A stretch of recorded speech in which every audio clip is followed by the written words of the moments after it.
감사합니다. 할렐루야. 무더위가 시작되었습니다. 그러나 교회에서 성령께서 늘 동행하시고 또 여러분의 오른편에 그늘이 되어주셔서 여러분을 지켜주실 줄로 믿습니다. 이 같은 성령님의 은혜가 여러분 모두에게 날마다 충만하시기를 간절히 축원드립니다. 벌써 6개월 전 이야기입니다만 지난 1월 21일 미국 워싱턴 DC 국립대성당에서 미국 대통령으로 당선된 트럼프를 위해서 국가 기도회가 열렸습니다. 이 국가 기도회는 미국 성공의 주교인 마리앤 버드가 설교를 맡았습니다. 버드 주교의 설교 가운데 이러한 대목이 있습니다. 트럼프 대통령님, 하나님의 이름으로 간청드립니다. 지금 두려움에 떨고 있는 우리 국민에게 자비를 베풀어 주옵소서 하는 그런 말씀입니다. 설교자 버드 주교가 트럼프 대통령을 바라보며 이렇게 말씀을 이었습니다. 농작물을 수확하고 건물을 청소하고 양계장과 정육 공장에서 일하는 사람들, 공장에서 설거지하고 병원에서 밤 근무를 서는 사람들, 이들 중에는 합법적 체류 서류가 없는 사람도 있을 수 있습니다. 하지만 이들 대부분 세금을 내는 선량한 이웃입니다. 이 설교를 듣자 트럼프 대통령의 얼굴이 상기되었습니다. 불편한 마음을 가지고 있었는지 여러 차례 시선을 다른 데로 돌렸다는 것이죠. 이 트럼프 대통령이 내세운 7가지 대선 공약 가운데 하나는 바로 불법 이민자 추방이었습니다.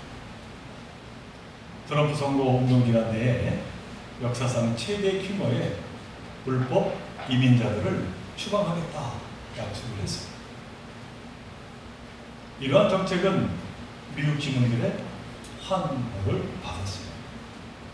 그런데 이러한 상황에서 트럼프 대통령이 취임식 다음날 이 버드 주교를 통해 반 이민 정책에 대한 설교를 들으니 그 마음이 불편했던 것이죠. 물론 가만히 있을 트럼프 대통령이 아니었습니다. 그런 기도회 당일 한 언론에서 설교를 한 주교는 급진 좌파이자 강경 트럼프 혐오자였다며 그와 그 교회는 사과해야 한다 그렇게 비판을 했던 것이죠. 자, 그렇다면 트럼프 대통령은 왜 이러한 반이민 정책을 강하게 펼치겠다 했습니다. 그 한 예를 미국 국경과 인접해 있는 멕시코에서 찾아볼 수 있습니다. 이 멕시코 수도 멕시코시티의 한 광장에는 아주 큰 텐트촌이 있다고 합니다. 그런데 이 텐트촌에는 미국으로 향하는 이민자들이 하루하루 생활을 하고 있습니다. 그리고 이들 중 상당수는 극심한 경제난을 겪고 있는 바로 이 쿠바 옆에 아이티라고 하는 나라의 출신의 이민자들이라고 합니다. 이들은 멕시코에 있지만은 궁극적인 목적지는 미국입니다. 이처럼 멕시코 곳곳에는 빈곤이나 전쟁이나 재해 여러 이유로 자신의 나라를 떠나서 그들은 새로운 삶을 시작하게 된 것이죠. 멕시코 당국은 이들을 어떻게 처리할지 너무나 난감해 한다고 합니다. 그러면서 이 세상의 가장 선진한 선진국인 미국이 이 이민자들을 보호해 주어야 하지 않겠느냐 하는 의견을 강하게 주장을 했다는 것이죠. 그런데 해마다 미국으로 넘어가는 이러한 불법 이민자들이 증가하고 있습니다. 5년 전인 2020년에는 이민자가 무려 4만 5천 명이었는데 3년이 지난 2023년에는 25만 명으로 거의 5배 이상 증가를 했다고 합니다. 그러니 미국 안에 있는 시민들에게 이 불법 이민자에 대한 호의적인 정책은 당연히 큰 반감을 갖게 했습니다. 그리고 이는 특정 인종과 특정 국가에 대한 혐오로 나타나게 되었습니다. 이 때문에 미국의 대선에 많은 미국 시민이 트럼프를 지지하게 되었습니다. 그런데 이러한 상황에서 취임 예비시간 미국 교회를 대표하는 주교에 의해 이 불법 이민 추방에 대한 설교를 듣게 되니 트럼프는 적잖이 당황을 하게 되었다는 것이죠. 우리나라도 점점 더 불법 이민 문제가 불거지고 있습니다. 불법 이민자를 추방하려면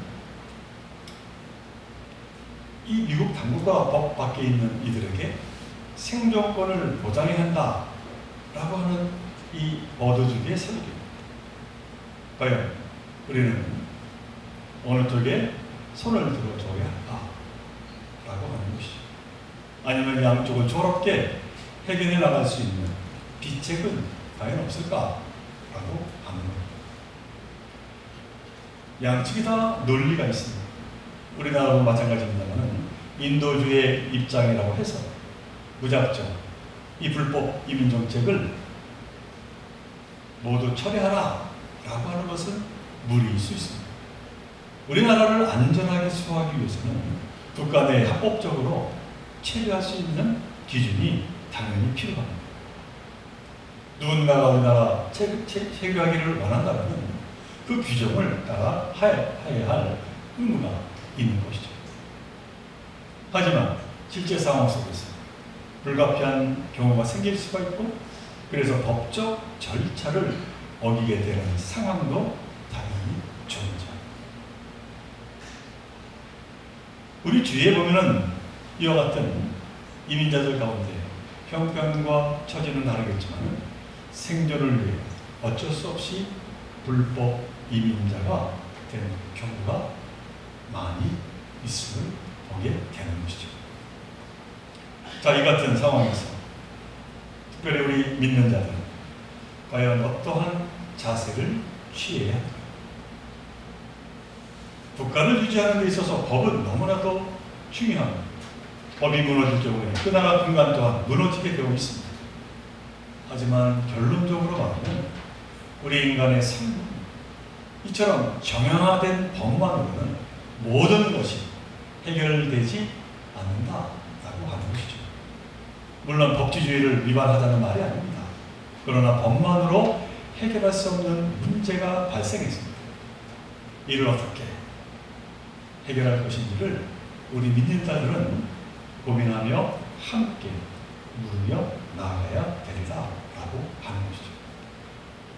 법이라는 것은 결국 인간과 그 질서를 위해 존재한다면 법이 해결할 수 없는 영역에 대해서 우리 믿는 자들은 참으로 또 다른 관심을 가질 필요가 있습니다.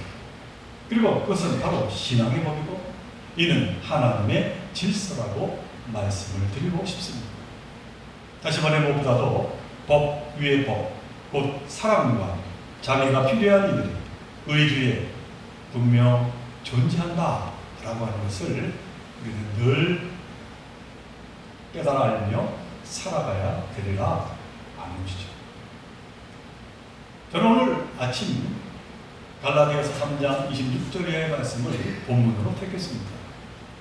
이 본문에서 핵심이라 할 수 있는 말씀은 28절인데 사도 바울이 이렇게 선언하고 있습니다. 쉬운 세 번역으로 제가 다시 한번 읽어드립니다. 유대 사람도 그리스 사람도 없습니다. 종도 자유인도 없습니다. 남자와 여자가 없습니다. 여러분은 모두가 그리스도 예수 안에서 하나입니다. 하는 선언입니다. 바울이 이 구절을 갈라디아 교우들에게 전했을 때 이 갈라디아 교우들은 어떠한 의미로 이 말씀을 이해하고 받아들였습니다. 바울은 교회 안에서는 모두가 하나님의 자녀이니 국적이나 성별은 무의미하고 우리는 신앙 공동체 안에서 화목한 가족이 되어야 한다 라고 하는 메시지를 던지고자 했습니다. 교회 안에서 우리는 다 하나라는 것이죠. 그런데 사도 바울의 같은 말씀은 거기에만 국한된 말씀이 결코 아니었다라고 하는 겁니다. 자, 그렇다면 바울이 제시한 여러분은 모두 그리스도 안에서 하나님이다 라고 하는 이 말씀은 과연 무엇을 전하고자 한 것입니다. 이 바울은 갈라디아 교회를 포함하여 그 사회에서 로마의 법 체제하에서 작동하는 법적 한계와 그 한계를 돌파하기 위한 제안으로 이 같은 말씀을 하게 된 것입니다. 다시 말하면 주님께서 세우신 하나님 나라의 법만 진정한 인간을 살리는 법 위에 법임을 선언하였다라고 하는 것이죠. 자, 그렇다면 바울이 보았던 그 당시에 세상을 지배하던 이 강력한 로마법은 과연 어떠한 한계를 가진 법이었을까? 물론 너무나도 방대한 로마법에 관해서 설명한다라고 하는 것은 불가능합니다. 그러므로 이 시간 빈약하나마 바울이 제기하는 부분에 국한해서 간단하게 로마 법의 특징과 한계에 관해서 잠시 살펴보고자 합니다. 무엇보다 먼저 이 바울이 문제시하는 이 로마법 가운데 하나는 바로 로마 시민권 제도입니다. 이 로마 시민권 제도는 특히 로마 시민권자와 비로마 사람들을 엄격하게 구분했습니다. 그래서 로마 제국의 사람들은 이 시민권을 가짐으로써 로마의 권리와 특권과 혜택을 누리고 살았습니다. 사회적 지위와 신분이 너무나도 다른 그러한 법이었습니다. 그런데 이 로마 시민권은 오로지 남성들에게만 주어지는 특징이 있었음을 보게 됩니다. 그러기에 이 같은 특권을 누리기 위해서 수많은 나라, 수많은 남성들이 이 시민권을 갖고자 노력을 했습니다. 그 당시에 이 로마 시민권을 획득하는 방법에는 크게 4방법이 있었다고 합니다. 하나는 이처럼 시민권을 가진 로마인 아버지의 아들로 출생하게 되면 이 시민권을 획득합니다. 둘째는 이 로마 시민권자 주인에게 속한 노예가 해방되면 이 시민권을 소유할 자격을 얻을 수 있었다고 합니다. 그리고 세 번째는 이제 로마 정부가 시민권을 수여하는 경우입니다. 이방인이지만 로마의 큰 업적을 세우고 이에 대한 담대로 부여되는 경우입니다. 마지막은 로마군에 복무한 사람이 제대할 때 제대 군인들이 가족과 함께 시민권을 받게 되었다고 합니다. 당시 로마는 군대를 통해서 모든 것을 유지했기 때문에 이 군 복무자에 대한 예우가 아주 높았습니다. 그러나 단 군 복무 기간은 무려 20년 이상 되어야 인정을 받았다는 것이죠. 우리 신약 성경에도 보면 이 같은 로마 시민권에 대한 기록이 나오고 있습니다. 로마 시민권자에게는 누릴 수 있는 권리가 참으로 많았습니다. 그 가운데 하나로 함부로 태형에 처해지지 않았습니다. 반드시 정식 재판을 받고 유죄 판결을 확정받아야 했습니다. 이 말은 다른 말로 하면은 로마 시민권을 가지고 있지 않은 자들은 쉽게 태형에 당하게 되었음을 말합니다. 특히 노예들은 억울하게 태형을 당하거나 죽음을 당해도 항변할 기회조차가 없었다라고 하는 것이죠. 이처럼 로마 시민권 그 자체로 대단한 힘이 되었음을 우리는 보게 됩니다. 사도 바울도 로마 시민권자로서 특별한 대우를 받았던 것 같습니다. 사도행전 22장 22절에 보면 로마 군인들이 바울을 채찍질하고 폭행하려고 하는 장면이 나옵니다. 바로 이때 바울이 자신을 위협하는 백부장에게 이렇게 이야기합니다. 25절의 말씀, 너희가 로마 시민 된 자를 죄도 정하지 아니하고 채찍질할 수 있느냐? 그러자 이 백부장이 깜짝 놀랍니다. 가장 권위 있는 로마법 위반이기 때문에. 그래서 그의 상관이 천부장에게 바울을 데려갑니다. 그러자 천부장이 바울에게 당신이 로마 시민이요? 하고 재차 확인합니다. 이에 바울이 그렇다고 대답하죠. 천부장은 나는 돈을 많이 들여서 이 시민권을 얻었어 하고 말합니다. 그러자 바울은 나는 나면서부터 시민이다 라고 대꾸하자 천부장이 깜짝 놀라고 너무나도 부러워하며 두려워했다. 그렇게 성경은 기록하고 있는 것이죠. 이처럼 로마 시민권을 둘러싼 신분 계급의 양반은 이 로마법의 성격을 잘 말해주고 있습니다. 특히 이 로마 시민권이 없는 자들의 위치는 그 당시에는 너무나도 비극적이고 비참했습니다. 이 로마 시민권이 있느냐 없느냐에 따라서 받게 되는 차별은 하늘과 땅 차이였습니다. 그 당시에 로마 시민권자들은 그 자체로 문명인이요, 교양인이요, 그 뭐가 이길 수 없는 높은 부류로 간주가 되었습니다. 그러나 이 비시민권자들은 야만인이요, 비정상적인 존재로 그렇게 취급을 받아야 했습니다. 진정 로마법은 남과 남과의 차별을 정당화하는 것과 같은 기능을 가졌다고 하는 것이죠. 바로 이런 로마법이 지배하는 갈라디아 교회에서 사도 바울이 오늘의 본문 28절을 이야기하는 것은 단지 교회 안에서의 평등을 이야기하는 것 그 이상이었다라고 하는 겁니다. 너무나도 모순적인 로마법의 문제를 이 사도 바울은 언급했다는 것이죠. 유대 사람도 그리스도 사람도 하나라는 것, 종도 자유인도 없다는 것, 남자와 여자도 다 같다는 것, 이것이 바로 하나님의 법이라고 말하게 됩니다. 그러나 사도 바울이 같은 선언은 분명 강력한 로마법에 반하는 선언은 아닐 수가 없었어요. 그러고 있는 것, 그 당시에 세상을 지배하는 로마 제국에 저항하는 그와 같은 모습으로 비춰지는 너무나도 위험한 주장이 아닐 수가 없었습니다. 자, 그러나 사도 바울은 결코 흔들리지 않습니다. 이 로마법이 가지고 있는 모순과 차별에 대해서 바울은 반문합니다. 그리고는 하나님의 법을 통해서 그 같은 문제를 해결하고자 그렇게 사도 바울은 최선을 다해 나아가게 되었다는 것이죠.